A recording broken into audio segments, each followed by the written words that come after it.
बिस्मिल्लाहिर्रहमानिर्रहीम। तो आज हम करेंगे, पीछे हमने 1.1 1.2 की, आज हम करेंगे 1.3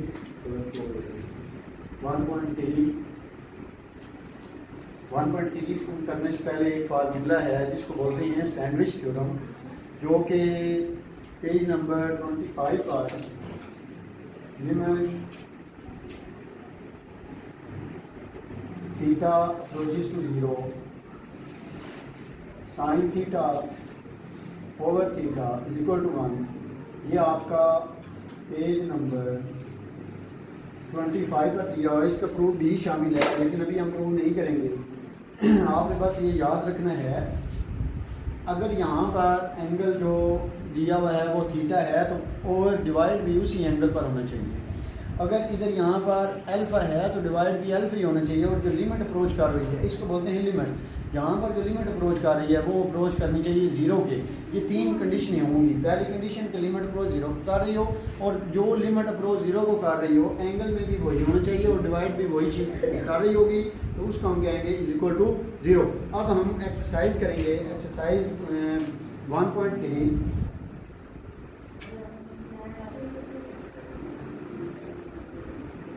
इसमें क्वेश्चन नंबर 1 जो है वो बहुत आसान है।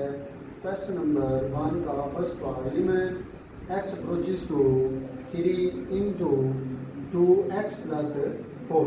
अब याद रख ले बातें कि इसमें दो चीज़ें नहीं बननी चाहिए, दो चीज़ें नहीं होंगी जब हम लिमिट पुट करेंगे। लिमिट पुट करने के लिए जब दो कंडीशन बन रही होंगी हम डायरेक्ट लिमिट पुट नहीं करेंगे। पहली कंडीशन ये कि आपके पास जो लिमिट पुट की हुई है वो लिमिट पुट करने से इन्फिनिटी ना बन रहा हो, मीन्स के डिनोमिनेटर में बटे में जीरो ना आ रहा हो। उसके अलावा दूसरी कंडीशन ये है कि स्क्वायर रूट के अंदर माइनस नहीं आना चाहिए। दो कंडीशन हैं, एक तो फिर मैं रिपीट करता हूँ कि स्क्वायर रूट के अंदर -1 नहीं आना चाहिए। दूसरी कंडीशन डिनोमिनेटर बटे में जीरो नहीं आना चाहिए। अगर बटे में जीरो आता है या फिर स्क्वायर रूट के अंदर -1 बनता है, आपने फिर उसको पहले रैशनलाइज करना है, उसको फैक्टराइजेशन करनी है। फैक्टराइजेशन करने के बाद फिर आपने लिमिट पुट करनी है ताकि बटे में जीरो भी ना बने, डिनोमिनेटर में जीरो ना बने और स्क्वायर रूट के अंदर -1 ना आए। तो यहाँ पर इस अगर पहले क्वेश्चन में देखिए, पहले क्वेश्चन के जितने भी पार्ट हैं इन सब पार्ट में वैल्यू डायरेक्ट पुट करने से इज इक्वल टू जीरो भी नहीं, डिनोमिनेटर में जीरो भी नहीं बन रहा और ना ही दूसरी कंडीशन हो रही है कि स्क्वायर रूट के अंदर -1 बनी। अब हम लिमिट कैसे पुट करेंगे? बड़ी आसान सी बात है, 2 बाहर निकालें तो x पर लिमिट पुट करें। लिमिट, क्योंकि 2 कांस्टेंट है, limit x approaches to 3 into x plus limit x approaches to 4 x approaches to 3 into 4। अब यहाँ पर देखें कि x की जगह पर लगा देना है 3, यहाँ पर x आ रहा है वहाँ पर आप 3 लगाएं, प्लस यहाँ पर कोई वेरिएबल नहीं है, वेरिएबल नहीं होने की वजह से हम डायरेक्ट 4 लिख लेंगे। अगर वेरिएबल होता जैसे यहाँ पर x वेरिएबल है तो फिर हम x की जगह पर वो वैल्यू पुट करते हैं। यहाँ पर जस्ट 4 है तो 4 को हम बाहर निकाल देंगे, जिसको मल्टीप्लाई करें 6 + 4 और ये इज इक्वल टू क्या आ जाएगा 10। यही हमारा आंसर है। अब इसके पहले क्वेश्चन के जितने भी पार्ट हैं सिंपल आपने x की जगह पर जस्ट वैल्यू पुट करनी है। इसका एक लास्ट पार्ट है, मैं एक लास्ट पार्ट करवाता हूँ और एक स्क्वायर रूट वाला करवाता हूँ ताकि आपको फिर भी क्लियर हो जाए। स्क्वायर रूट वाला देखें, क्वेश्चन नंबर 4 वो है limit x approaches to 2 into square root of x plus 4।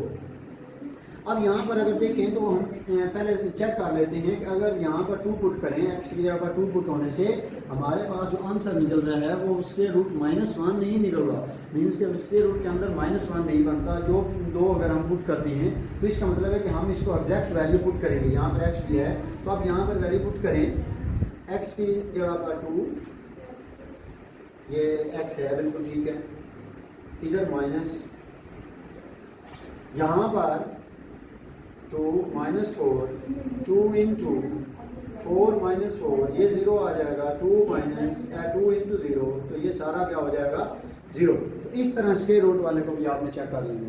अब हम इसका करते हैं क्वेश्चन नंबर 6।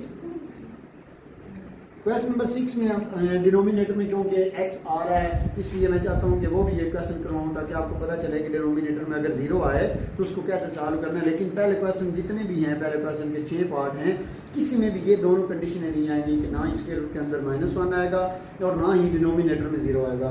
फॉर एग्जाम्पल अगर हम इसी क्वेश्चन को देखते हैं 6 पार्ट को, limit x approaches to -2 2x की power 3 plus 5x over 3x minus 2।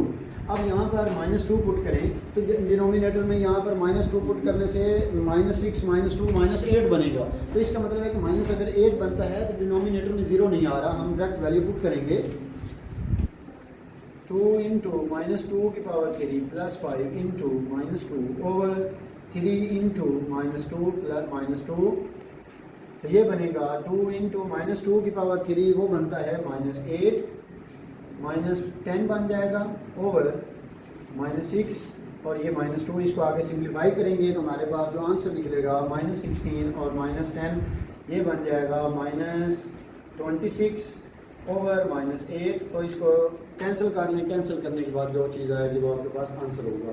इस तरह जो क्वेश्चन नंबर 1 है उसके जितने भी पार्ट हैं वो आपने डायरेक्ट वैल्यू पुट करनी है, उसमें आपको सिंप्लीफिकेशन की ज़रूरत नहीं पड़ेगी। अब हम करते हैं इसका सेकंड पार्ट। इसका सेकंड पार्ट थोड़ा सा डिफरेंट है दूसरे का। सेकंड पार्ट वो होता है limit x approaches to -1 x cube minus x over x plus 1।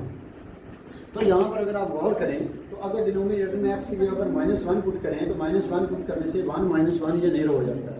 तो इसका मतलब है कि डिनोमिनेटर में 0 बन रहा है। अब हमें इसको पहले सिंप्लीफिकेशन करनी पड़ेगी। जब सिंप्लीफिकेशन होगी तो फिर डिनोमिनेटर में 0 नहीं बनेगा। अब पहले इसकी सिंप्लीफिकेशन कैसे होगी,